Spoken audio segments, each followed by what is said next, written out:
Awesome. Yay. First and foremost, we couldn't do what we do here at Product Coffee or Product Camp without some amazing sponsors. So I want to give a moment and give a shout out to them. Method is a software consulting firm here in Atlanta. They do some amazing work with all of the big, leading companies around here and really across America, but they really can be a great partner if you need someone to come in and kind of help guide you through some of your product process, the way you're thinking about that, and really soup to nuts. End to end, they have the development team and everything to kind of make that happen.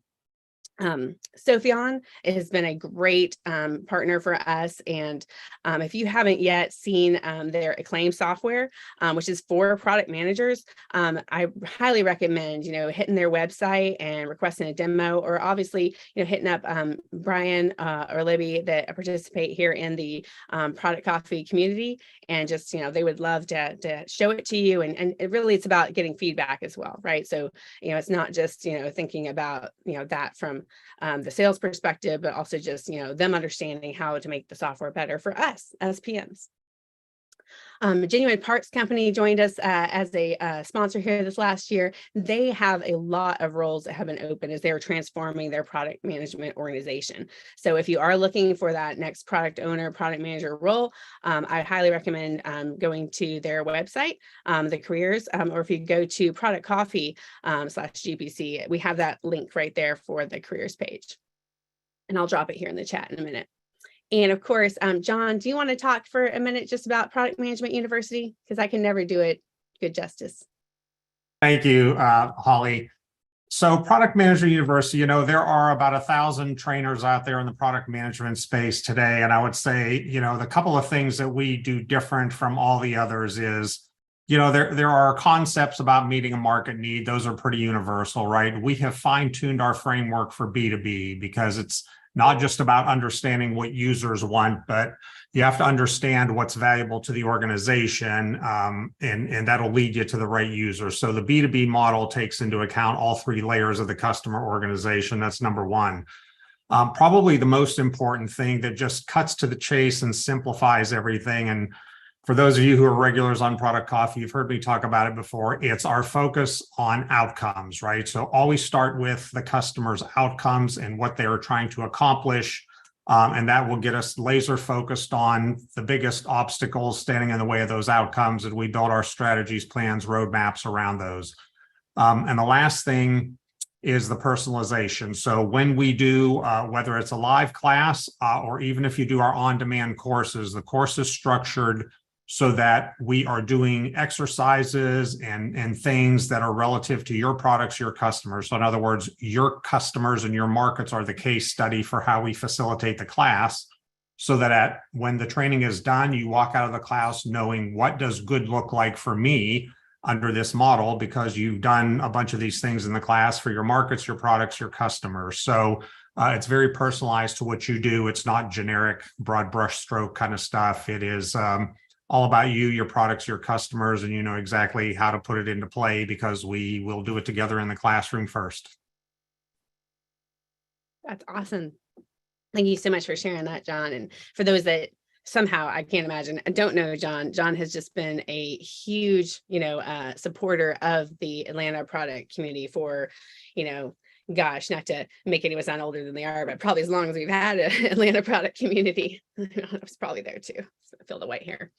But it's just, John, I can't tell you how much we've appreciated you from both the product camp, obviously, and the Product Coffee perspective. And even before that, in all the ways, all the way back to TAG. So thank you. Yes. And just renewed our Product Coffee sponsorship, and we'll obviously be doing Product Camp again this year. So always happy to support this community. It has just been great from day one. So I'm happy to be a part of it.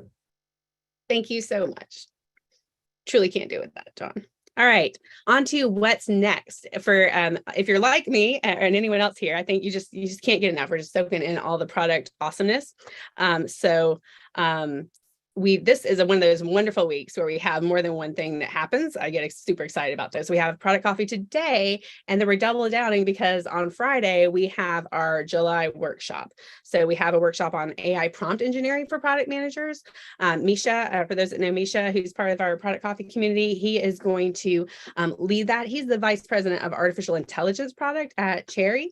So he's going to help us learn more about how we can master enough prompt engineering to help us in our current role. So it's not about necessarily if your product is going to need AI, but it's like, how could you, know enough about, for, those of us that aren't, developers, writing those prompts to leverage AI capabilities to do more things in your current job and just be better, right? It's always about, how can you do more with less? How can you be better? So this is something that's coming. We all know we need to know more about it. So that's super exciting. And Product Coffee Book Club. We have a book club, part of our summer series that comes up next week. Allison, do you want to take it and talk about that?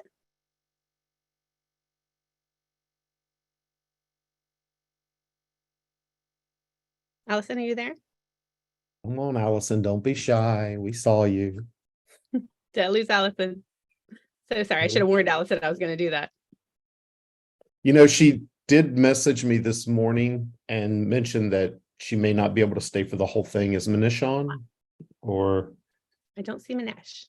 All right, so no worries, that's fine. So for those that have not, joined us for the book club yet, that we're on, as you mentioned earlier, not a hiatus, but we're doing a summer series. So instead of picking a book and reading through the book and more weekly sessions and having, as Jerry was mentioning too, a nice, awesome author Q&A event at the end, it's kind of a party for the Product Coffee premium folks, and everyone else can kind of be on the YouTube live stream or catch it later.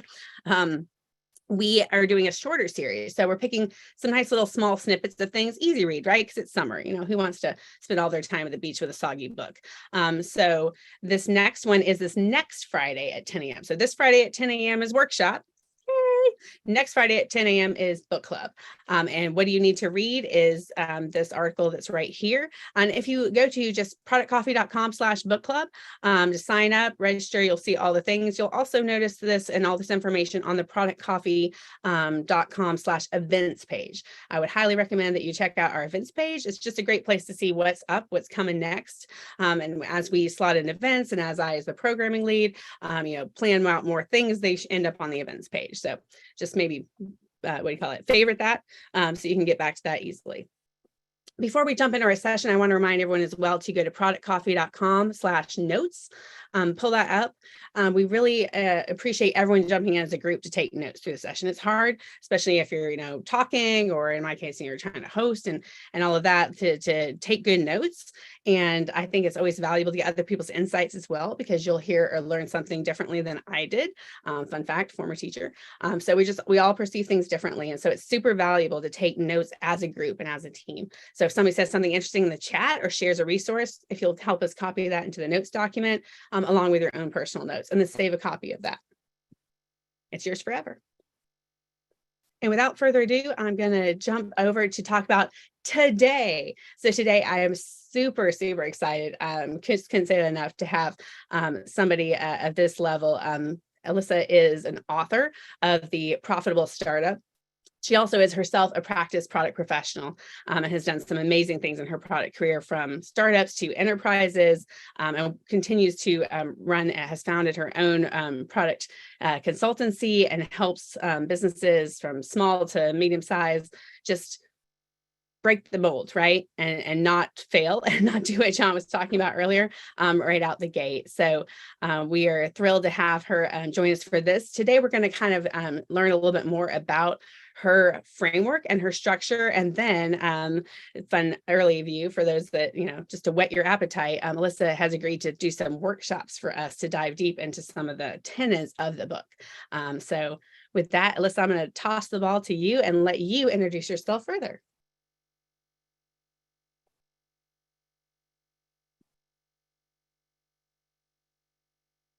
Elissa, I think you're on mute, honey.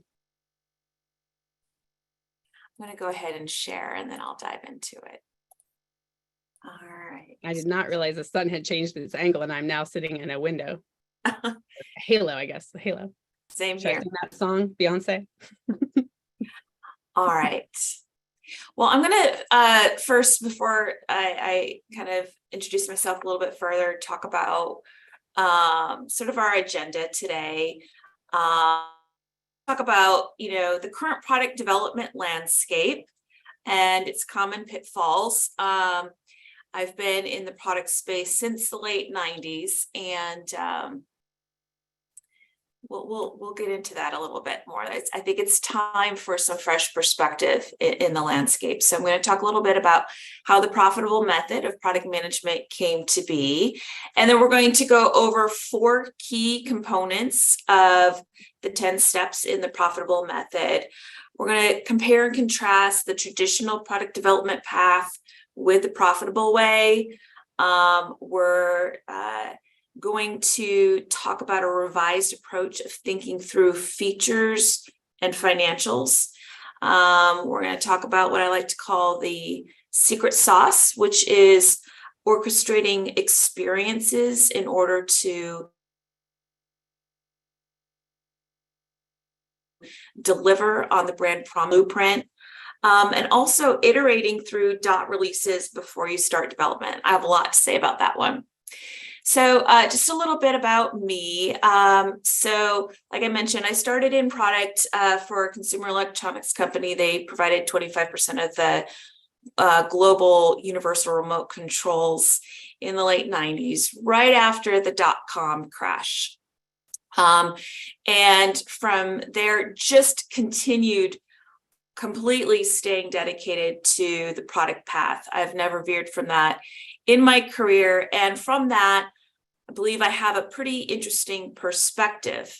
The reason for that is because, and I'm going to get into the next slide, the common reasons why product launches tend to fail, or another way to frame that is tend to not fly right out the gate with the 1.0 release, as we quite often anticipate that it will. So as a product professional with over 2 decades dedicated to this art and science, I myself got frustrated with those common pitfalls. And with each product that I would bring to market, from concept through full development through full market launch, I started to tweak the standard product development model. And over the course of my career, and I'm going to peel back the veil and just talk numbers here, I was able to have a bigger and bigger impact with profitability, such that cumulatively over the course of my career, looking back, the products that I have brought to market have generated close to $1 billion in revenue cumulatively. So with each product that I subsequently brought to market, I was able to have a bigger and bigger impact because of this perspective of looking at it from a profitability perspective, but also looking at it on what are the common pitfalls and how can those failure points be engineered out of the equation. So I'm super excited to be with this group because I left, corporate about 5 years ago, and I've been working in the startup space, but product people are my people.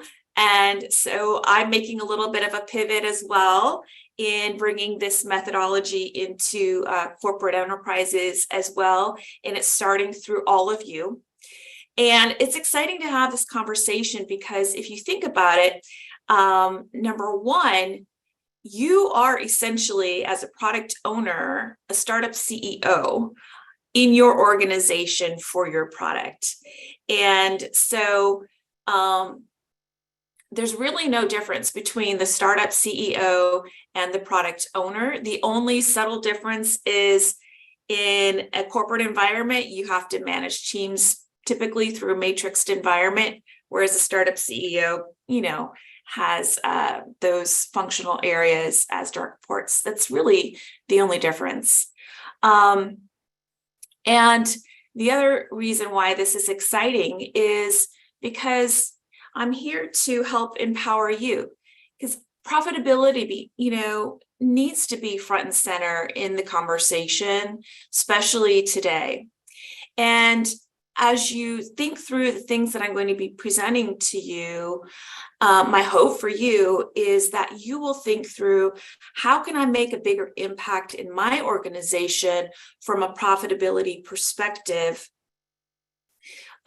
Because the more impact you're going to be able to make in that regard, the more it will ultimately help facilitate your career growth. So we are here in July. A lot of folks tend to wait until January closer to January to start thinking about opportunities to pivot, new goals that can be set. But with this conversation happening mid-year right now, and with the lineup of workshops that we're going to be able to execute on between now and November, December timeframe, this will set you up to think about, what can you propose between now and December in your organization for your specific products in order to have a bigger impact as well. So when I left corporate, I started working with startup companies. I had a career coach at the end of my tenure in corporate. I wanted to get to the next title. And she, after working with me, she's like, I don't really, feel a fire in your heart, Elissa, about another title. What's behind that? And I was surprised to hear the question. The answer was just the entrepreneurial spirit. I wanted to work with startups, wanted to do my own thing. So I went into that space, but then I found, another difference between startup CEOs and founders and product folks is that quite often startup CEOs don't have any product management, product development experience. So I felt challenged I wasn't able to do enough education on the job. That's why I took some time out to write this book. And it became #1 bestseller in the venture capital category. And while it's titled The Profitable Startup, these tenets are 100% transferable into your organizations as well. So, all right, I'm going to talk a little bit about the top 12 reasons why products commonly fail. As you launch that, Elissa, I just want to jump in and say, I'm really glad you shared that last bit, because I couldn't agree more. And I think, when we were setting up this session, in some dialogues that I've had with others on the leadership team, that maybe isn't always top of mind and clear. So it's like, wait, why are we going to talk about how to be profitable as a startup, right? And it's that we are all, as a product owner, product manager, if you're building a product and taking it to market, you're doing the exact same thing as a startup founder, essentially, right? And CEO. And hopefully you have more in your toolkit, to your point, to do that, more mental fortitude and learnings and things that you've been trained with or had put into your toolkit to start a job and product. But the tenets are the same. And so refocusing to think of it this way is so fresh for me. I'm sure that's true for others here, but I just want to say that as you launch into this next piece. Okay, awesome. Thanks. All right, so I'm going to go into the top reasons why this is actually startups fail. These 12 reasons came from a postmortem that CB Insights did with interviewing over 100 startup companies who had failed. And it's like, okay, what is the reason why you failed? And if you look at these, they kind of translate into product owners, products within corporate enterprises as well. Run out of cash or fail to raise new capital, no market need at the end of the day, got outcompeted. Now, those three kind of go into the fourth tenet that we're going to touch on today, which is quite often, the problem behind these three things quite often is we often get so laser focused on our product feature set. Maybe it's something unique. Maybe there's a patent tied to it. We get very excited by the bright, shiny object, and everything is, how do we manage scope, schedule, and budget to get this amazing, shiny object to market without thinking about these other points of failure. then what quite often happens is you come out with your dot release 1.0, it's a big launch, and then customer issues, sales aren't what they were anticipated, this and that. And so what tends to happen? Well, the proverbial dot release, it's going to come save the day, where we can fix features, add features, fix bugs, shift the pricing model, and all of these types of things. So, then we're in like typically another year of development before 1.1 goes to market, and then same kind of thing. And then, well, we need 1.2. And then what often happens is by the time 1.2 or 1.3 is finally dialed in, the entire competitive landscape has shifted, the customer needs have shifted, and then there's no market need. The product gets out competed. So I'm going to get into that a little bit more. Another one is the flawed financial business model. That's really key. That's another tenet we're going to dive into. Pricing cost issues is related to that. Product mistimed, that relates to the point I just made earlier. All of these relate to the point that I just made earlier. I'm going to fix my typo. All right, so here is the standard product development process. And if you think about it, it's actually kind of a little bit fuzzy. We all know what it's like to go through the concept phase, identifying the customer pain points, feature requests, doing some market studies, understanding the competition, of course, doing a little bit of research, analysis on the financials, and then typically diving into development as quickly as possible. We all want to do that, startup founders and product owners alike, because we want to bring our product to market as quickly as possible, which is valid. And then, of course, launch. The thing that's a little bit fuzzy about this is, when are we exiting the concept phase? When are we in the development phase? A lot of times that tends to overlap. The other thing that is a bit flawed with this model is that it's not accounting for those failure points that we just outlined in the previous slide. It is assuming that everything is dialed in. It is assuming, because there are feature requests, a market need, an understanding of the competitive landscape, it is assuming that this is going to fly without accounting for all of those failure points. So over the course of over 2 decades, I did my own iterations, my own dot releases of that product development process, and have come up with this new framework. I apologize, I'm a little dry throat this morning. You're fine. Take a break anytime you need to drink some water. All right, thanks. We're all friends here, so. Exactly. Okay, so there's a couple of points of differentiation here. One of them is that I clearly delineate a line between concept and development. Typically, we have a clear line of delineation between development and launch, like a launch gate. Oh my gosh, did we pass all of the user acceptance testing?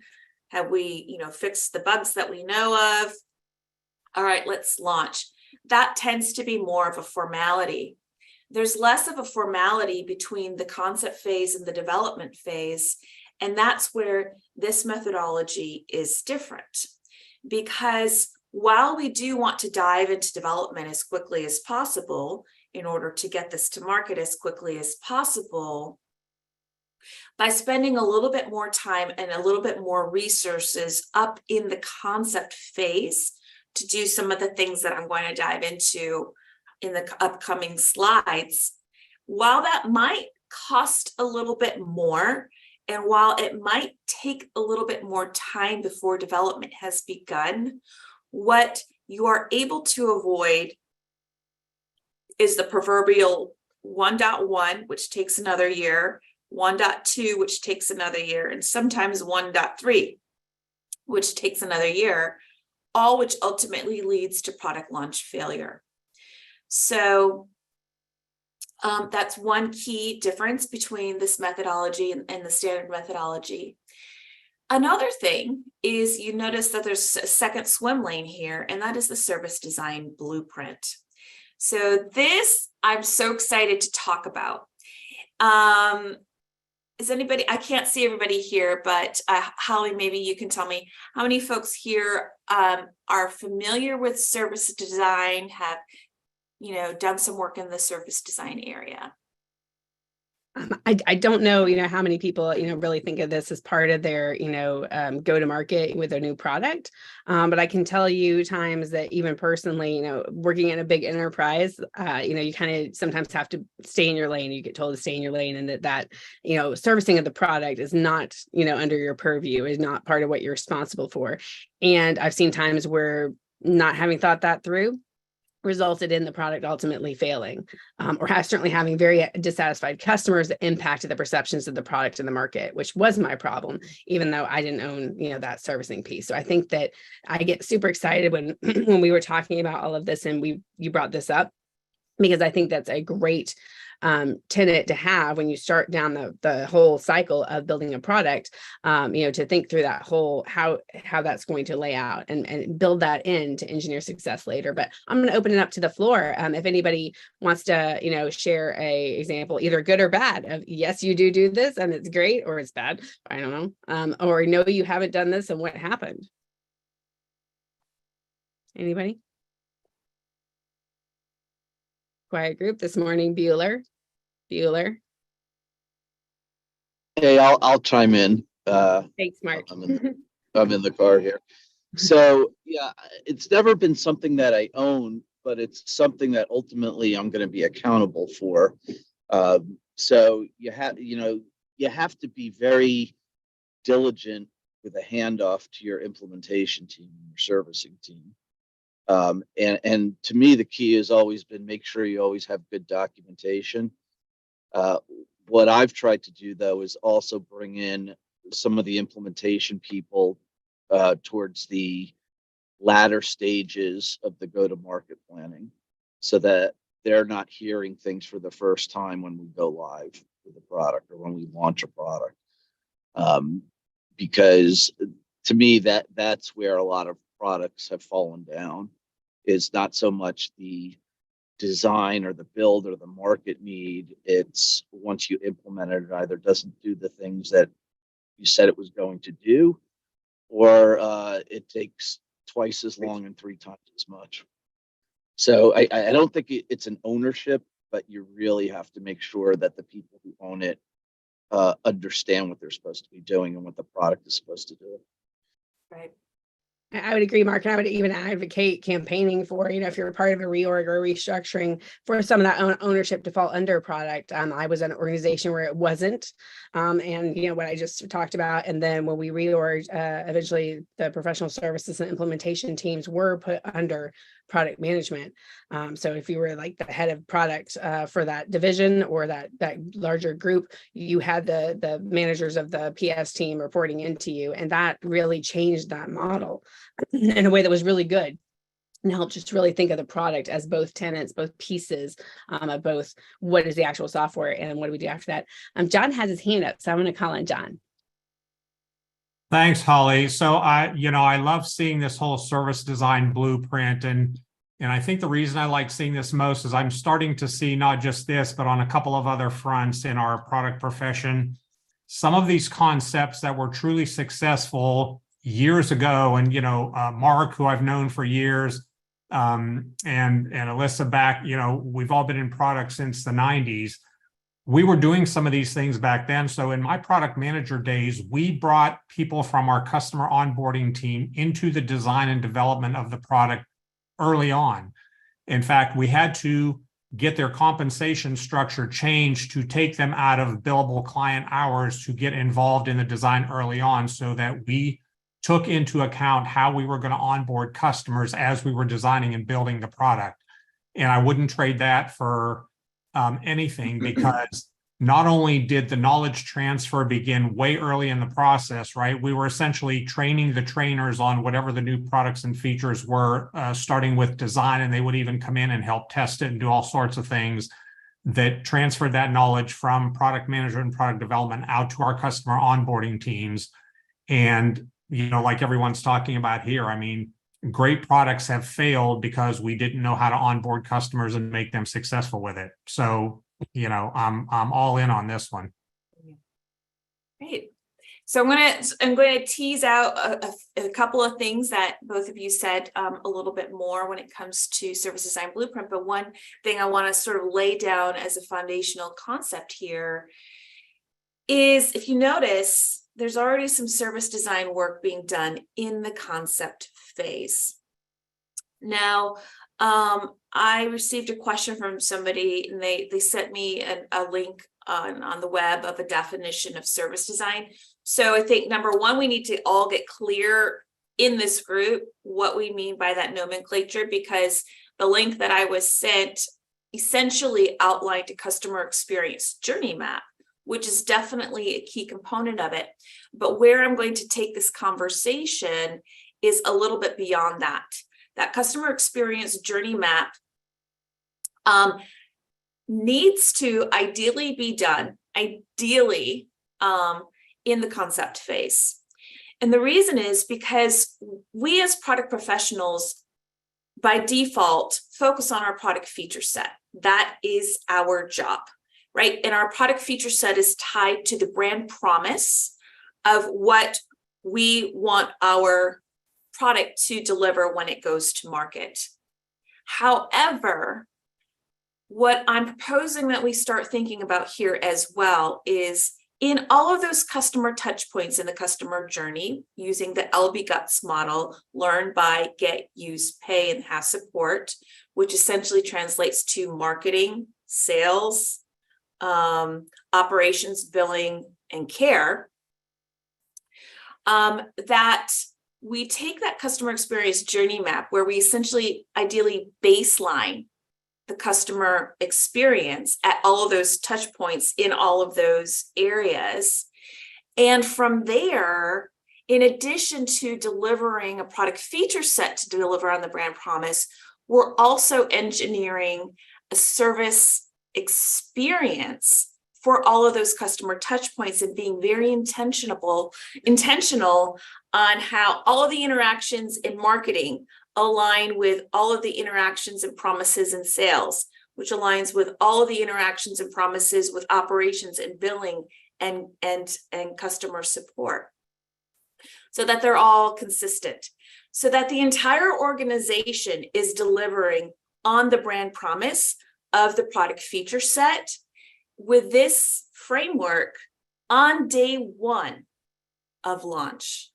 So with this setup, by doing that customer experience journey map work in the concept phase, then when the technology teams set off on development, then the product owner can then pivot to the cross-functional boundary partners in marketing, sales, operation, billing, and care, and say, hey, folks, ideally, they would have participated in the customer experience journey map work. Say, this is our learning. These are the pain points that we're aware of in marketing. These are the pain points we're aware of in sales, etc. Now that we've kicked off the development phase, hey guys, please come back to me, the product owner, with your strategy and your plan on how you are intentionally going to orchestrate service design experiences when we launch. So then they come back with their strategy, their tactics, ideally, budget, schedule, plan, and then that's executed on in tandem with the product development process with the technology teams, that way, not only is everything orchestrated on day one of launch for the product itself, but also the service experience to deliver on that brand promise. So there's so many benefits there. I know we're limited on time and I want to get into more tenets, but this is these upcoming workshops that are going to be available later this year. We'll have one just dedicated to this. So I want to dive into some of the other tenets as well. Yeah, great point, Elissa. If people have deeper questions, we can certainly talk some and various channels about that. But I would really encourage, like, this was just intended to kind of like go through that and see that, to your point. And we're going to have deep dives in those workshops on the different pieces and the different tenets here that are part of this framework. So I'm super excited about that. If you're a Product Coffee, again, plug premium member, you're going to have access to these workshops for free. All right, so now let's talk financials, because we can't be profitable unless we're talking financials. So in the old framework, typically what we all typically default to is we take our product feature set, especially if it's a bright, shiny object, and then financials assumptions tied to the product feature set are put into the financial business model. That's typical, okay? I like to shake things up a little bit. I like to have a conversation whereby we take the product feature set, just put it aside for a second, and then have the financial model instead be front and center, and get creative with playing around with the assumptions, figuring out what are some other opportunities to monetize this. Now, here's another thing. So if you are going to be delivering a service experience, is that something that you can charge for? Is it like a white glove experience that you can charge for and then add that into the financial business model? Or so I have more examples and things like that we'll get into in the upcoming workshop again. But let me just kind of illustrate one example. So I was responsible for bringing in-home Wi-Fi to the market for one of the leading cable companies. And there was one of my peers had brought it to market previously, and out of a base of 4 million subscribers to high-speed internet, the in-home Wi-Fi sold 13 units at $139 a piece, which obviously was a failure. So when I took over the project, in addition to implementing the service design blueprint that we talked about previously, I was able to sit down with the finance team and rethink the business model. So rather than charging, $100, $139 per unit, with the service that we were delivering in tandem with the product feature set, we're able to shift the financial business model and change to a subscription model, $10 a month. Long story short, on day of launch or first year of launch, that generated $100 million to a million subscribers in year one. So that's just a really quick touch point on, we could just go to market with base set assumptions A, or we can take some time back and engineer, hunt down those additional revenue opportunities in the concept phase, because if that financial business model is going to shift at all, we need to know that before we go into development, because we're going to need to be sure that what is developed and got brought to market ultimately reflects that financial business model. All right, I'm breezing through quickly here. Another key tenet is a design sprint. So can we do a little raise of hands again here for any folks who've worked with design sprints? Okay, great. All right. So the design sprint actually came out. There's a book called Sprint It was birthed out of Google, actually. And I actually learned about it through my partners in the customer experience team and the service design firm that we brought on. We actually implemented a design sprint for that in-home Wi-Fi product. And it's so valuable, because the point that I believe is John raised earlier, and the point that I raised earlier, which is quite often, we bring something to market and then we need to do a dot release, and then we need to do a 1.2 and then a 1.3. Within the container of a design sprint, we as product owners are able to run through all of those iterations very quickly with the customer at the table. So, okay, I was working with a startup in the medical space, and so I'm using their example. It was, female medical pap smears, which is uncomfortable and inconvenient for women today. They have to go to the office. It's not a pleasant procedure. So this startup founder had a device that he had invented and wanted to make the specimen collection at home an option for women. So I took this design sprint framework, applied it to this startup. So this startup founder could have assumed, like I said earlier, that everything that he put into the patent, everything that, was in the 3D print up and in the prototype and things like that was spot on. But without testing it in a real world environment that simulates how a customer would be doing it, there's no way to really know. And he wanted to just fly through development and launch it. Well, had he done that, it would have 100% failed.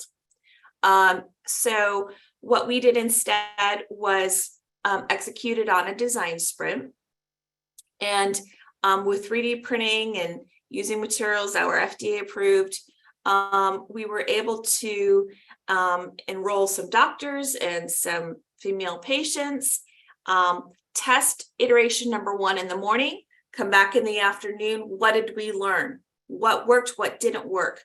Print out a new prototype. Go back to another set of doctors and customers the next morning. Test out version 1.1. What did we learn? What is, how do we need to tweak this? Oh, well,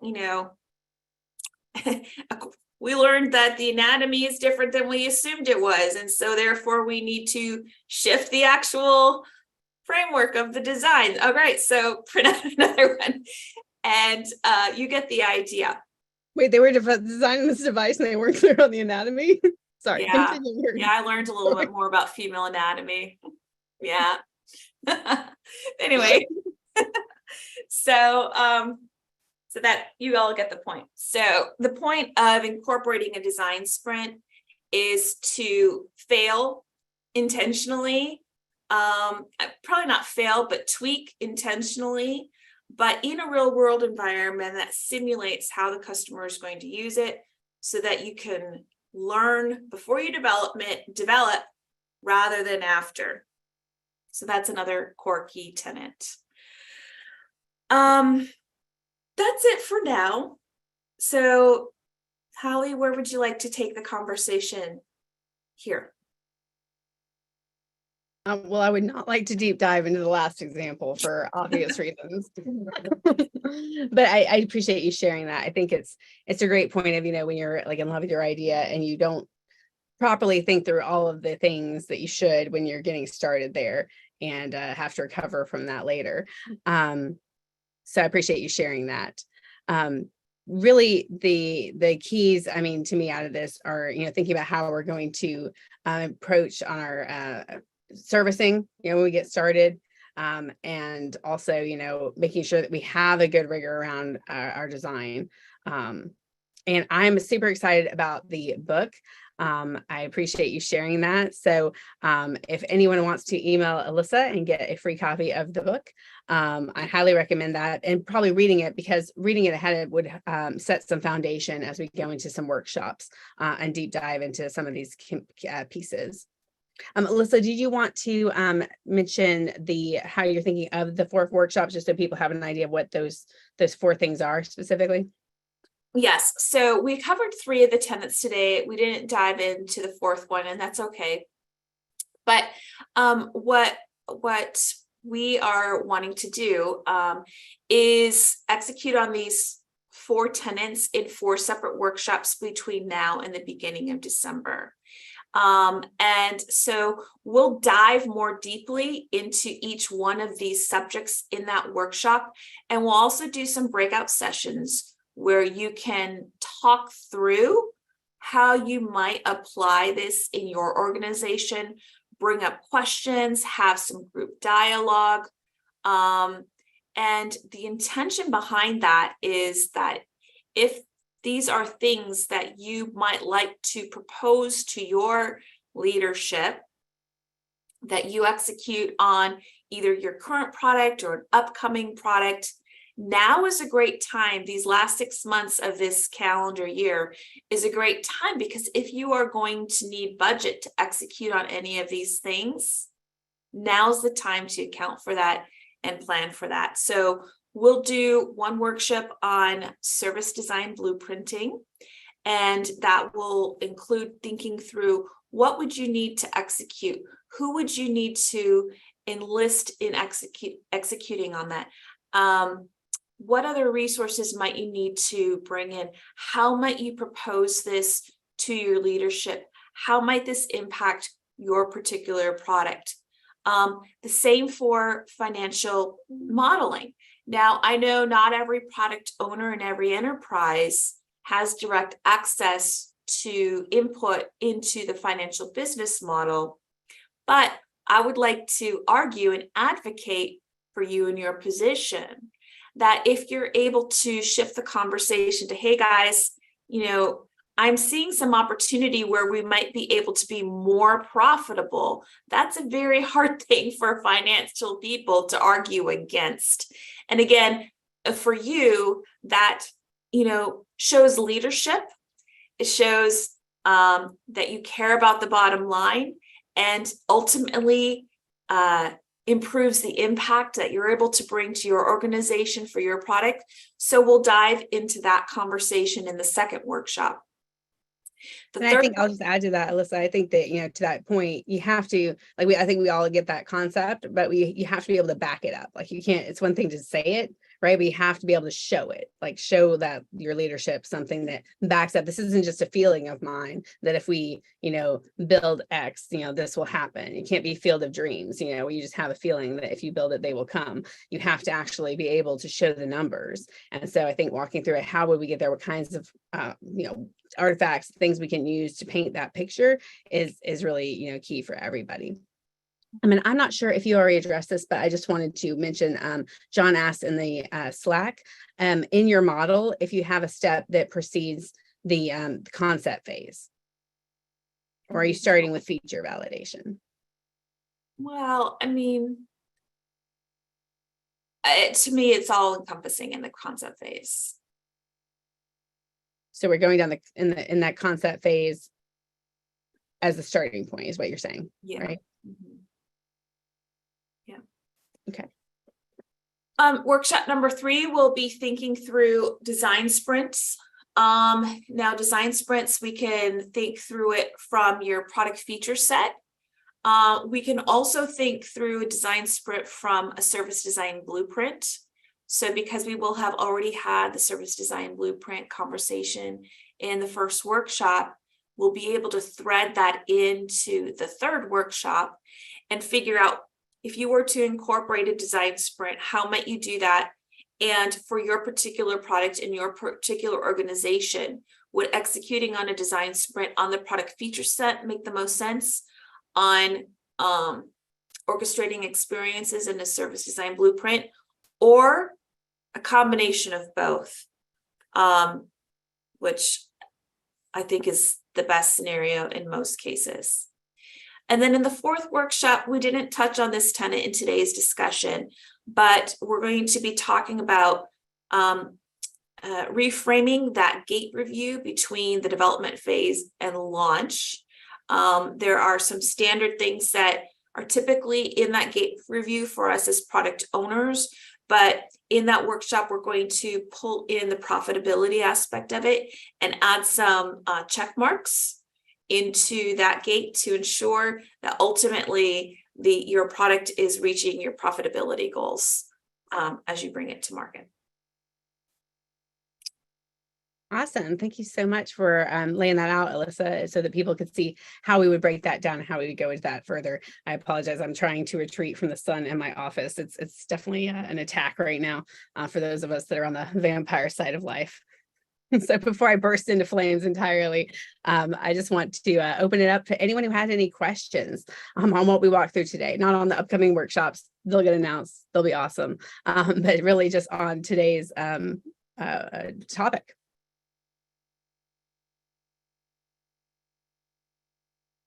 Matt, you're looking thoughtful. You got anything to share?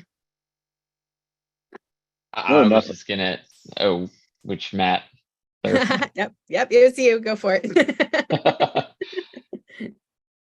If your organization has not adopted a service design blueprint for any product launches or any products you're working on, how do you recommend getting started?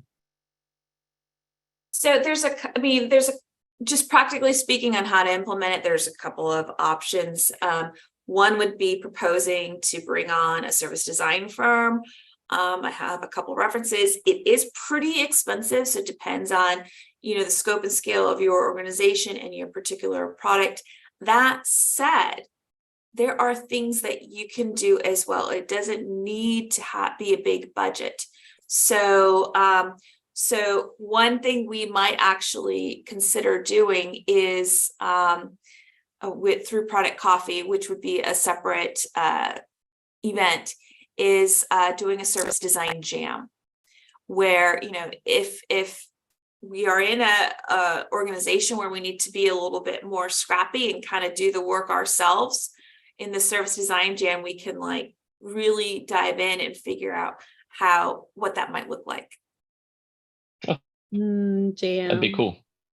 Yeah, it's so fun. It's so fun. All right, who else? Anybody else? Oh, Steve, I see you have your hand up. Yes, thank you, Holly. Of course. I have just a question. I just wanted to clarify something. This goes back to more on the beginning level of your presentation, but you were saying that your method puts more emphasis on the concept, ideation, validation phase up front before getting into the development, which I personally appreciate because I think front loading a game is one of the best ways to go. You didn't say anything about product market fit, and even though you're doing something new here, were you implying that fits into the validation phase? I mean, some version of that? Yeah, that's a great question, and I didn't really go into it primarily because I personally feel that we've sort of over-indexed into that conversation. It still needs to be part of the conversation, but I didn't go into it because I feel like we need to have conversation on these other points at this stage in the game. I follow you. Thank you. That's a great point. And thanks for asking the question, Steve. Yeah, great question. Anybody else? Right down the wire. You got 1 minute. And we're going to be doing book club, right? Maybe? Yes. Okay. Yeah. Yeah. Okay. So that is a great segue, though, into remind everybody. So in this last couple of minutes as we wrap, again, just another plug. Don't forget, we have a workshop on Friday on AI prompt engineering. If you're a Product Coffee Premium member, check the Slack channel for the discount code that gets you that for absolutely nothing. If you are not a Product Coffee premium member yet, excuse me, you should obviously consider joining now, but you certainly can't attend the workshop without doing so. It is just the $199 to join the workshop. So either way, we hope to see you on Friday. And the week after that, we'll have Product Coffee again on Wednesday. You know, same bat time, same bat channel as always. Had to get my Batman reference in for the day. Now I can sleep happy tonight. And then we'll see you on Friday for book club.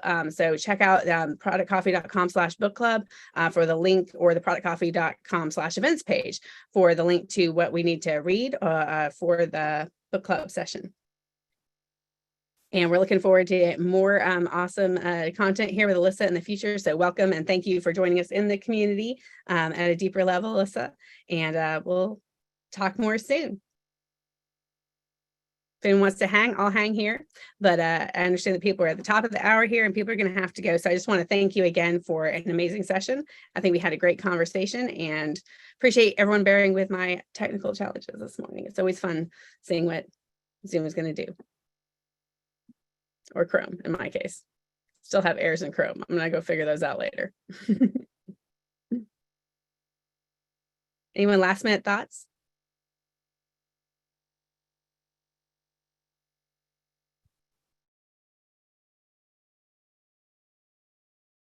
Everyone's talking at once and it's just overwhelming Zoom. I think that's what's happening.